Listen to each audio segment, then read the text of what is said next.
Yo, what up? It's Andrew. It's the end of season 3. Technically, there's like half a day left, but close enough. And we're just gonna kind of go over my little Raider IO season recap and talk a little bit about the season, what my thoughts were, and I don't know, guess what my plans are for season 4, which comes out tomorrow. So I don't want to look too in depth at each of these little things, but for this one, I managed to both raid in Mythic Plus with every single spec in the game, which is kind of neat. Obviously, Ret Paladin had the highest representation, no surprises there. Gear Evolution. I'm pretty sure this was a time walking bug, not necessarily an upgrade. Here, raid bosses defeated. You'll notice this giant green bar here for normal. We did a lot of just kind of one-off normal kills. A lot of these were just random characters that I put together. Basically, I figured out you can very easily save a lockout for normal and heroic, for that matter, Fyrak, and then just get every single plate class that's 480 plus on Tuesday in there and just have them carry for it. So that's what that was, and probably plan on doing something similar to that next season. Let's see what else we got in here. Key progression kind of plateaued up at this plus 23 Blackrock hold. Never really got a chance to do my key pushing goals this season, unfortunately, due to just time constraints.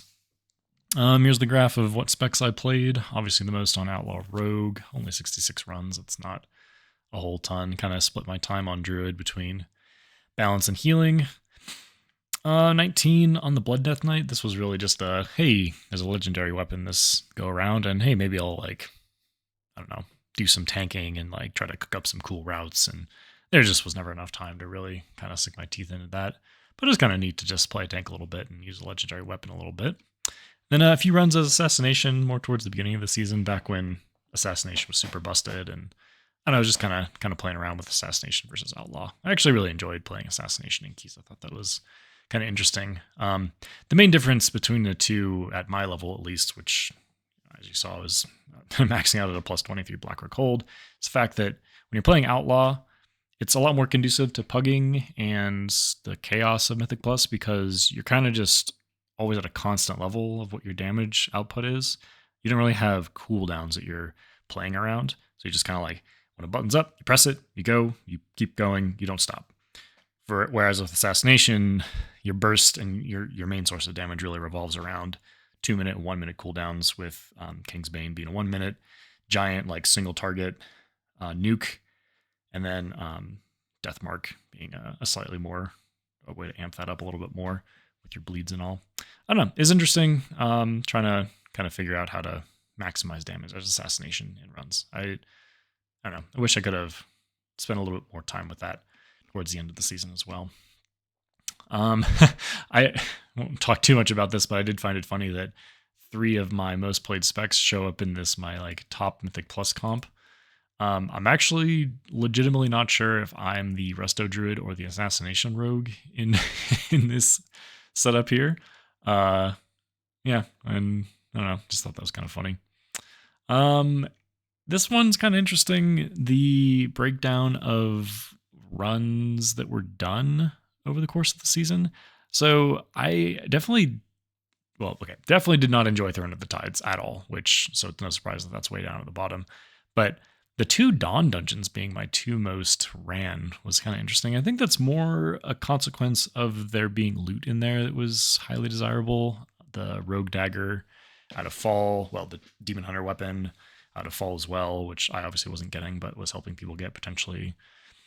Rise had at least the Mirror Trinket, which was pretty powerful. And notably, specifically Tyrannical Rise was a huge key that we really hated doing. So it's just funny to see these 2 at the top. I think that's honestly, more of a consequence of needing gear out of them, and then just kind of luck of the draw of those are the keys we had, so those are the keys we did. I actually really, I think, enjoyed all the other dungeons. Blackrock Hold, Ataldazar, Dark Heart Thicket, and Waycrest Manor I think you'll find are universally liked. Everbloom, I would actually probably say was the dungeon I had the most fun with overall. And that mostly just stems from spending a disproportionately large amount of time in the Everbloom towards the beginning of the season, doing keys that were pushing the bounds of what was capable for my gear and skill level at the time.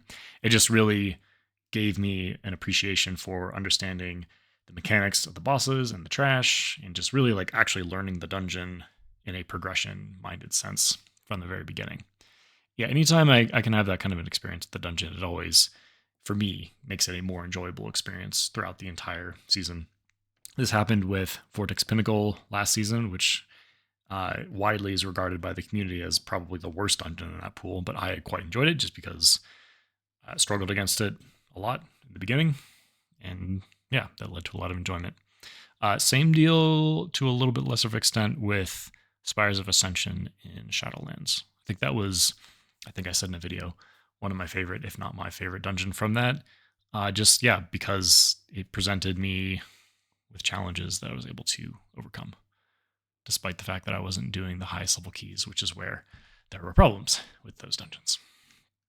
And score evolution kind of plateaued a little bit. We got up to 2.8k on my rogue by the end of it. Maybe we'll try to do one more dungeon or two tonight and bump that up a little bit towards the end. I wanted to get to 3k, but I don't know. There was a lot going on in the last month or so, both with WoW and just in life in general. So didn't make it a priority. And then, there's my top buddies. Obviously, maybe not necessarily obviously if you are not a viewer of the channel, but Vritra and whatever this name of a dragon are the same person. And my warrior buddies and Big Ol' Rick, of course. So yeah, that's the recap. You can obviously go get one of these on your own from Raider.io. I guess I'll put a link in the video description to you just to make it easy. As for Season 4 plans, Season 4, so our little raid group, we're going to pretty much just clear out normal, make sure we get the mount for everybody, and not worry too much about like progression or anything. If you don't know, the little raid group that I run is literally 2 hours on Tuesday every week. That's it. So it's not a lot of time. So we kind of got to pick and choose our battles.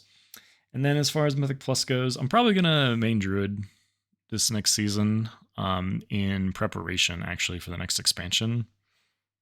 It's not a huge deal, but having this gear at the end of a season going into the next expansion is just helpful for leveling, because you're solid on gear for the first half of leveling, and yeah, it's just a good preparation thing in general. So yeah, probably main Druid. I've been kind of wanting to play a little more balanced towards the end of the season. Not because it's like particularly good or overpowered or anything. It's just, I don't know. It's been kind of liking the Druid recently. Looking at some of the changes coming up for the alpha, which we won't get into too much, but looks like some pretty cool stuff for Druid. And I like the idea of having kind of like the main character for the story of next expansion being a Druid, because you get a lot of just nice quality of life things when you play a Druid. Like instant flight form, you got stealth, you can literally do all the roles, which is great for someone like me who oftentimes finds myself wanting to simply fill out whatever we need for a given scenario so we can just get on with it, as opposed to playing what I would prefer necessarily. But anyway, that's enough rambling for now. Looking forward to the coming stuff in WoW, especially the next expansion. It's looking really exciting. We'll have a good time in Season 4, get some more just run videos out, and that's it. Thanks for watching. If you made it this far, I really appreciate it. And that's it. Okay, bye.